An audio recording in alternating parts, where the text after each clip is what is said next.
So, dann gucken wir uns das jetzt einfach mal gemeinsam an. Mich würde mal interessieren, was das Ding denn hier können soll oder nicht.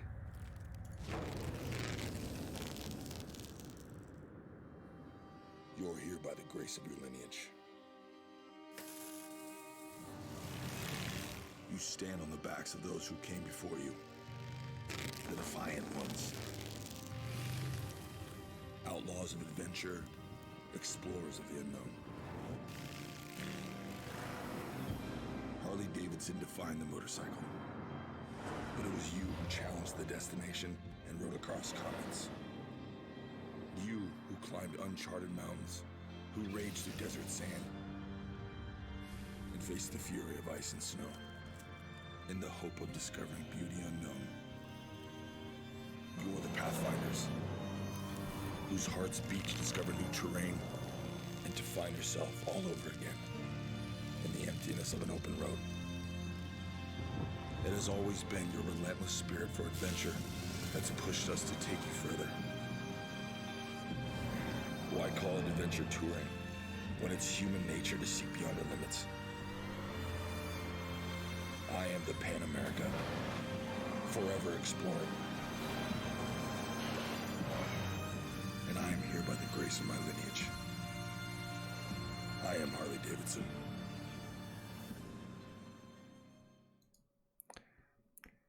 Okay, das Motorrad sieht halt typisch nach Harley aus, oder? Also interessant, hier mit der vorne mit einer Lichtleiste durchgezogen, mal was komplett anderes wie bisher. Ich bin gespannt.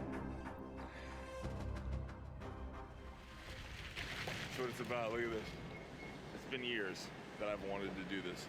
I've known it's coming, and I just want to thank Harley for giving me the opportunity to direct the piece that you just saw. It means the world to me. I mean, my job is to act and direct and, you know, filmmaking, and sometimes you're playing other characters, and it's great. But there's nothing like doing your passion, which is riding motorcycles. And to be introducing this bike for Harley and have the opportunity to make a film for them, I wanted Ganz to show ehrlich, something that showed the lineage, where it all came from, how we took those bikes, how we pushed them further.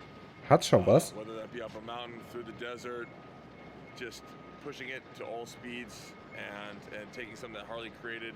And it's really the connection between the human spirit and our adventure for touring. And this is finally here. It's the next generation. So those new pathways, and this is definitely the trailblazer right here. So thank you very much, Harley. I love you.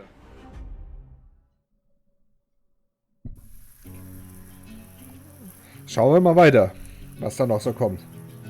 With a street bike, you fight to keep it clean, but I almost want to leave the mud on this motorcycle. But I guess that's all part of the adventure touring thing. It's about kind of leaving scars on the motorcycle and bits of history. I'm looking pretty good here. Got to ride over and see the boss. See if I can talk Jochen into taking another ride with me. I'd love to go out and get this thing muddy again.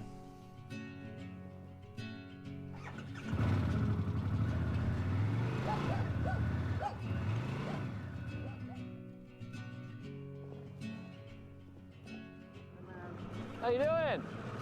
Let's do it.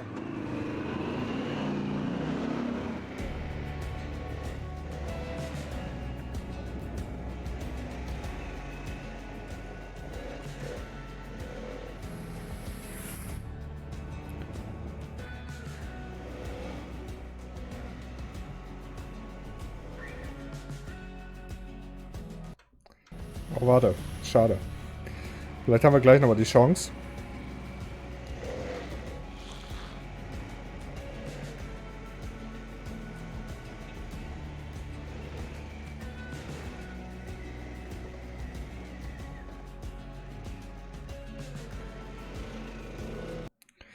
Aber ich muss gestehen, in Schwarz echt hübscher. Natürlich fällt die andere mehr auf, aber die schwarze gefällt mir erstmal ganz gut.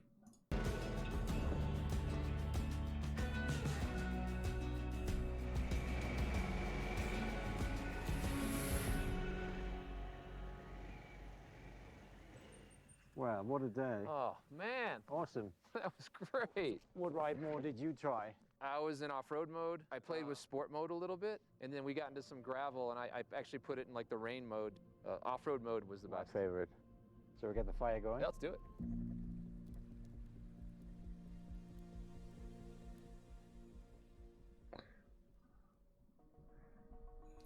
Du, ich will ja auch nicht sagen, dass ich ein Experte bin im Motorrad, auf gar keinen Fall, aber ich meine, ich fahre zwar selbst Motorrad, yo, aber dadurch bist du ja automatisch kein Experte, aber optisch gar nicht so verkehrt.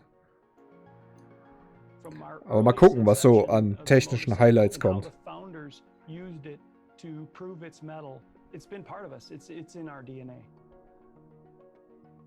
At the end of the 19th century, you have to remember roads across the United States aren't like they are today. They were not geared for motor vehicles.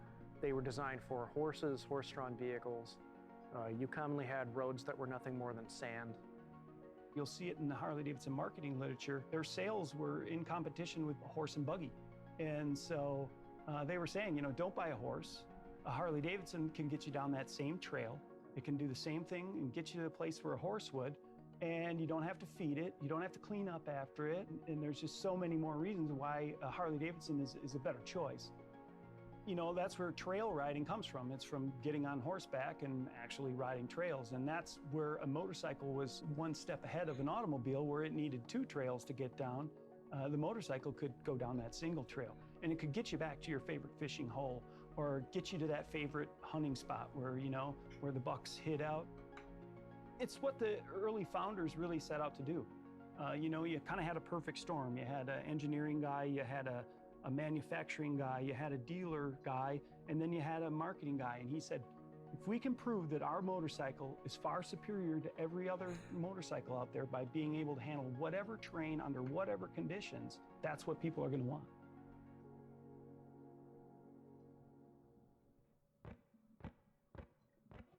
You know, motorcycle touring, a lot of people think is kind of a new concept.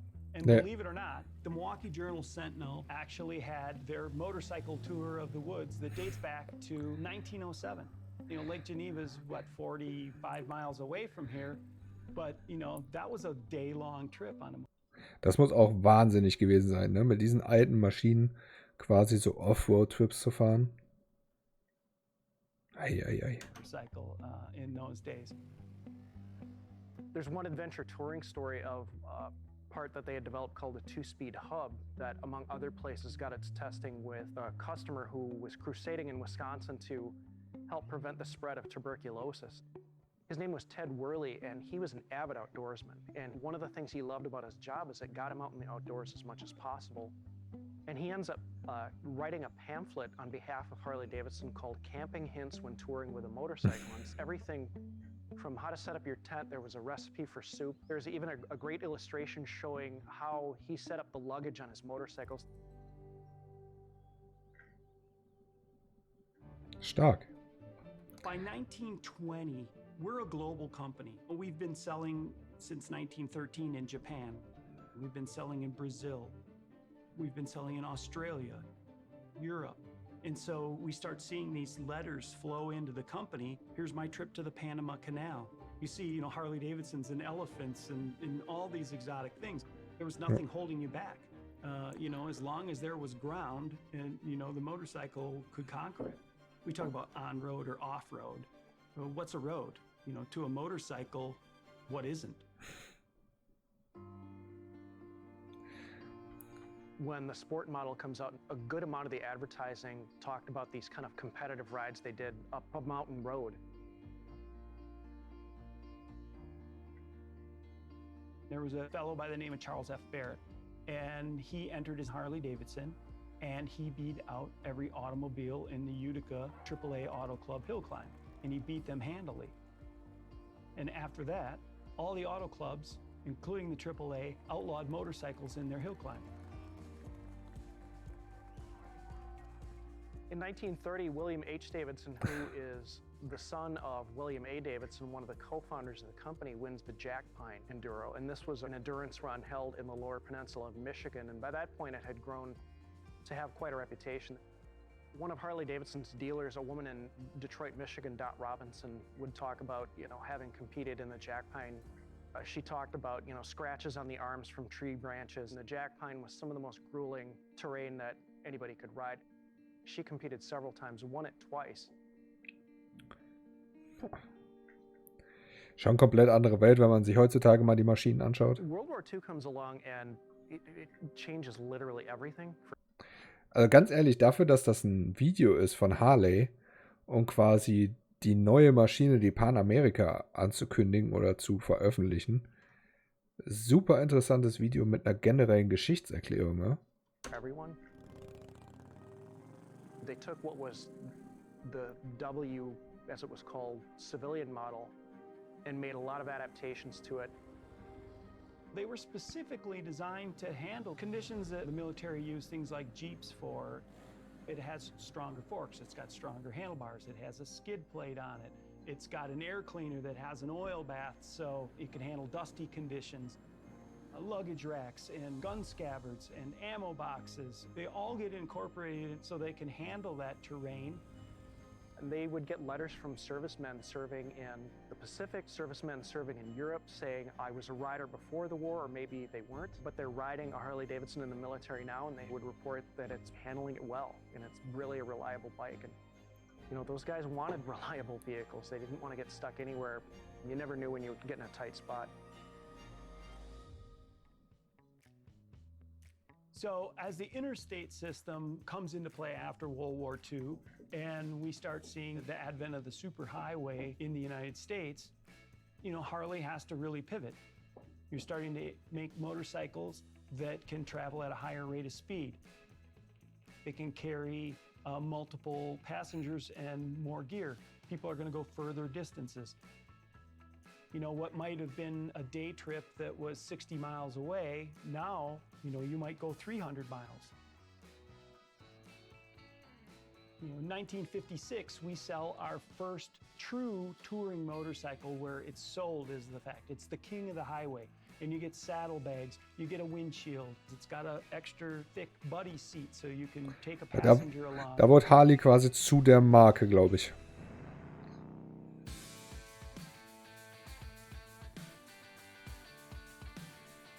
The rise of off-road or motocross racing in the 1970s was a huge boom. And we made scramblers, we made SX 125s, 175s, which were off-road. Probably the most grueling motorcycle race in North America is the Baja 500. Well, a lot of people don't even realize that A, Harley competed in it, and B, they don't even know that we won it one year. Stark. And this is usually run by dune buggies and Jeeps, and so to win that was really a huge thing. So we were involved in it, and at the time, Harley-Davidson decided to take a different course and concentrate on more heavyweight touring motorcycles. Unfassbar. Gewinnen mit einer 125er bei so einem Rallye-Rennen und sagen dann, nee, wir machen Tourenmotorräder. Everyone always said, Krass. you got to make this trade-off. You're either going to be an off-road bike or you're going to be an on-road bike. And to me, that never really made sense, that it had to be this dichotomy of one or the other. And it was like, hey, there's an opportunity here. This is like a missing link. Frankly, we own the Grand American touring market. We are the market. If you think about power that the company was able to harness and the desirability that the product had at its core through the early 90s all the way through the 2000s, we love that customer. That customer's been incredibly special to us and important to us. But we've got to start thinking about a new customer too. Like, this is something that should have been in our lineup, and all these things came into place, and we eventually said, yeah, let's do this, man. We can absolutely own this. Spannend. The way we approached Pan Am was to go off and decide what kind of motorcycle we wanted to build. What are the targets? What are the requirements? What are the things that are going to delight real advocates, people that really have this in their blood? We want to deliver all the expectations that those customers expect. We want to do it better than the competition, and we want to do it in our own way that's unique. It has to be the Harley way. So that's where the tension was, because a lot of people thought when we said it's got to be the Harley way, it's going to be heavy, it's going to be loud, it's going to have flames on it. And that's not what we were talking about. We were talking about individuality and something that people hadn't done before. You kind of have to find that space in between evolution and revolution. And we had a little more freedom with Pan America because there was nothing that came before it. Aber wenn ich mich jetzt entscheiden müsste, also wenn ich jetzt quasi gesagt kriegen würde, hey, nimm dir eine, kannst du haben. Ich weiß ehrlich nicht, ob ich schwarz oder nicht doch die orange-rote oder orange-weiße nehmen würde. You're going to shake people up. I remember telling leadership at the time, I said, this is exactly what we want. It's the right bike, it's the right shape, it's the right moment, and it's kind of the right mindset right now with the company. It took a story. I said, hey, first of all, when the company started, there were no roads. That's a great, nice foundational chunk to kind of build this whole thing off of. Second thing was the way that we supported 2 world wars with products that basically invented adventure touring. And then, I mean, we won Baja.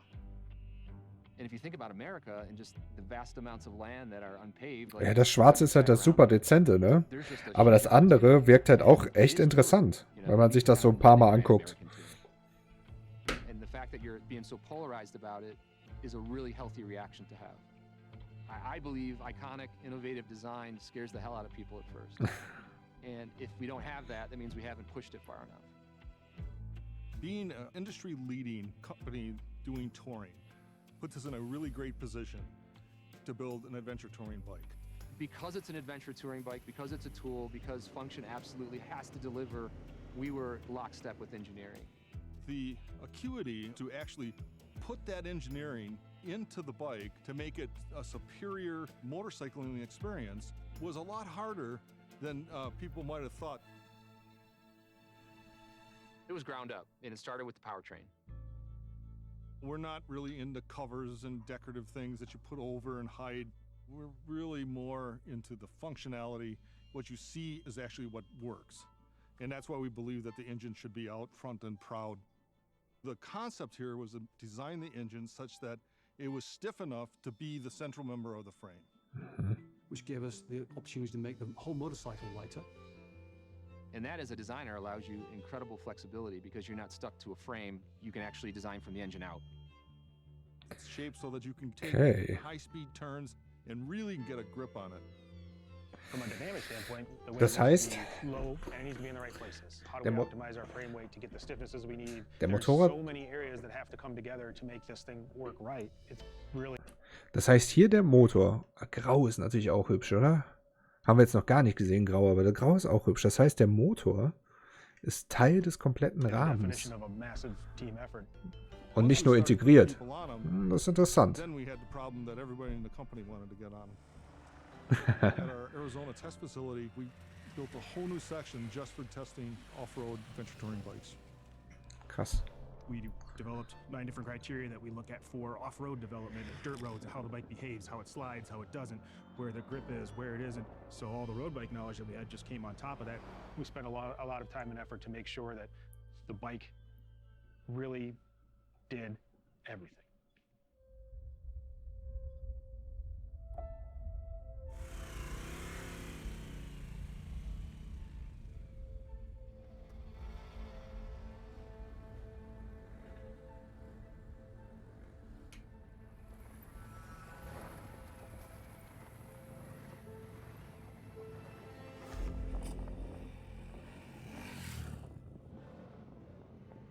Aber auch eine schöne Strecke, die sie da gefilmt haben, ne?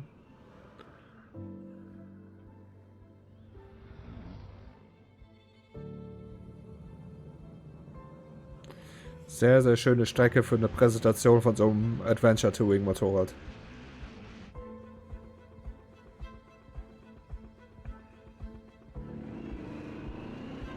I'm really impressed. We've given the engineers the freedom and creativity to come to this space. And they've really expressed themselves. They've found it almost like an intellectual challenge, and they've done an exceptional job of really reinterpreting adventure touring for Harley-Davidson. This powertrain is a home run for us. Ja, this definitiv. Bike has a top speed of 135 miles an hour with cargo. Das ist ganz gut. Crazy competent on the road. Carves switchbacks like a full-fledged street bike. You know, so hot off the line that people are going to have to use glue to hold onto the handlebars. This is a new genre for Harley-Davidson. We plan to build upon this platform going forward. A product that's coming out very soon, the 1250 Custom Cruiser. It's got a fistful Jetzt wird's of interessant. power, just like the Pan America. The suspension system has got top-of-the-line balance-free forks with semi-active top-of-the-line damping, a balance-free rear cushion with also semi-active damping control, as well as the adaptive ride height. What? So adaptive ride height is a first for the motorcycle industry. It lowers the motorcycle as you come to a stop, which makes it much, much more confidence-inspiring. Was? Also wenn man anhält, geht das Motorrad runter? And then once you take off, the system automatically builds up pressure and pumps itself back up to your normal height. Okay, das ist wirklich was Neues. Pan America with regular suspension. I had then hopped on an adaptive ride height bike that I had to do some other work on. And that was the moment I was like, oh, wow, yeah, this is a game changer. People are gonna love this. With a push of a button, I can make it a very sporty bike. If I wanna make it a Luxo cruiser, I can do that too. I feel what sets us apart is the way that Harley does customization. We've thought of everything. Titanium exhaust, lightweight materials that are durable. We partnered with Michelin on our knobby tires, the auxiliary lights, for that nighttime riding or for the canyon riding. We offer guards for those rugged terrains. We offer 3 different luggage solutions. Our sport luggage, docking mounts right on the vehicle. The aluminum luggage for those off-road riders that are camping. It's all about maximizing space. Soft luggage bags for those ultra rugged adventures. What we do is try to balance out from a look standpoint as well as the functionality of it. P&A is a must-have for Harley-Davidson as a whole because that's part of our DNA is customization and being able to, you know, provide things for our customers to be able to improve the bike and their experience. The finishes are matte sheen, they got texture. We went with powder coat because it's durable. We really wanted to design and develop something really tactical and functional for this consumer and rider. I think from a styling and color, material, finish, graphic standpoint, we always look to the past. You know, Harley has such a strong brand identity that we have to look back and, you know, make sure we're nodding to it or also just inspire from it. I mean, Harley-Davidson is known for these great leather jackets and our great leather technology, but the adventure touring rider is different. In order to hit the ground running with really compelling product that met these customer needs, we had to partner with someone that had the right experience. So working with Revit, they are at the top of the list. They are experts in this field. They make fantastic riding gear. Gloves, helmets, boots. We offer from head to toe to fingertips everything that they're going to need. This is going to be all the gambit of weather. This is going to be a whole gambit of terrain. Na We gut. put that focus on a textile garment in that it brings us a real versatility in waterproofing, in venting. We've gone through a lot of work to really show up with the right stuff to, you know, meet these customers at their expectations and then exceed them. Wobei, It's this great combination of wobei diese Klamotten von den Herstellern von Harley oder Kawasaki oder was auch immer, es meistert immer irgendein anderer Hersteller, wie jetzt hier Revit hinter. Und meist lohnt sich das nicht dann wirklich von denen zu kaufen, weil der Aufpreis halt durch die Marke halt nochmal drauf kommt. product design and transportation design and Harley-Davidson design. Außer du willst halt die Jacke von Harley haben. Oder was auch immer für eine Marke. Alles klar, Katniss. Vielen Dank, dass du da warst. Ich wünsche dir noch einen wunderschönen Abend. Schlaf gut, später eine gute Nacht. Genau, das Video schaue ich mir noch zu Ende an und dann ist für mich sowieso auch Feierabend. Würde mich freuen, wenn du beim nächsten Mal auch wieder dabei bist. Wenn du Lust hast, bist du auch immer herzlich willkommen bei uns auf dem Discord.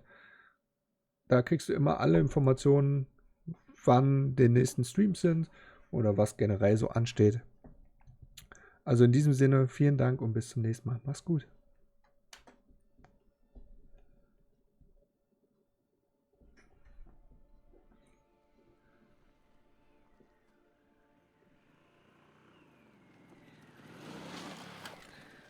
Sehr gut. You know, the first cafeteria napkin sketches that led to this thing. Long journey, thinking about the history of the company and kind of creating the missing link, if you will. And now here we are in 2021 with everything that's going on in the world and all the change, and you know, Harley-Davidson is back off-road. To be a small part of that story is You know, that's pretty exciting. The paved road is one thing. It has its poetry and its moments and its romance, but it doesn't get you here, you know?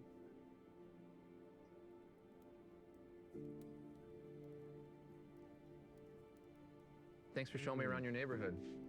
Anytime. These bikes were phenomenal. They really were. So how was Kenya? How was riding a Pan America in Kenya? It was great. I mean, you know, I rode it non-stop for a few hours into a rainstorm, into the heat. Yeah.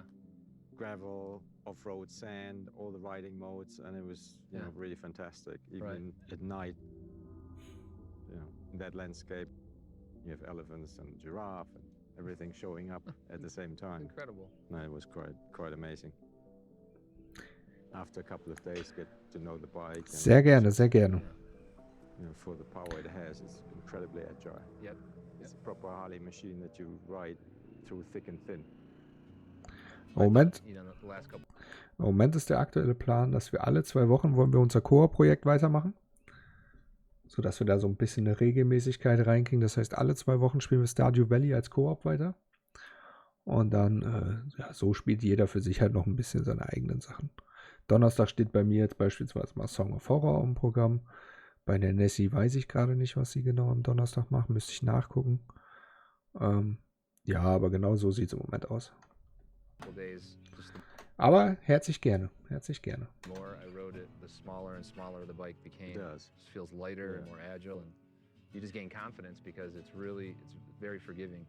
Ride modes just compensate, make you feel like you're a much better rider than you are. It's a very sleek bike. I mean, it really is. Yeah. And it's the first adventure touring bike made in America. It is. Yeah. This Ciao, bike ciao. is everything. This is the start. We have great plans to expand on Pan Am. Oh, schöne Maschine. Lots of innovation waiting. This is just a launch into a whole new dimension for the company. Yeah. Well, cheers to a great day. Thank you so much for showing me those incredible trails. It was fun. Right, We that was great. rode quite a distance. Yeah. I mean, we had, you know, proper touring, but then just off the beaten track, and it's just a natural expansion from Grand American touring into off-road touring. To me, it's part of the history, it's part of the legacy, it's part of the DNA of Harley-Davidson, and you gotta innovate, but you preserve the past as well, and that's what Harley-Davidson has always done so well. It's true. That's what we're doing with this incredible bike, you know. I think it's ready. What do you think? I think it's ready, absolutely. So let's do give it this, to the huh? world. Yeah, let's do it. So, Jochen, you brought your guitar? Gelungenes Video. Sau starkes Video. Richtig gut.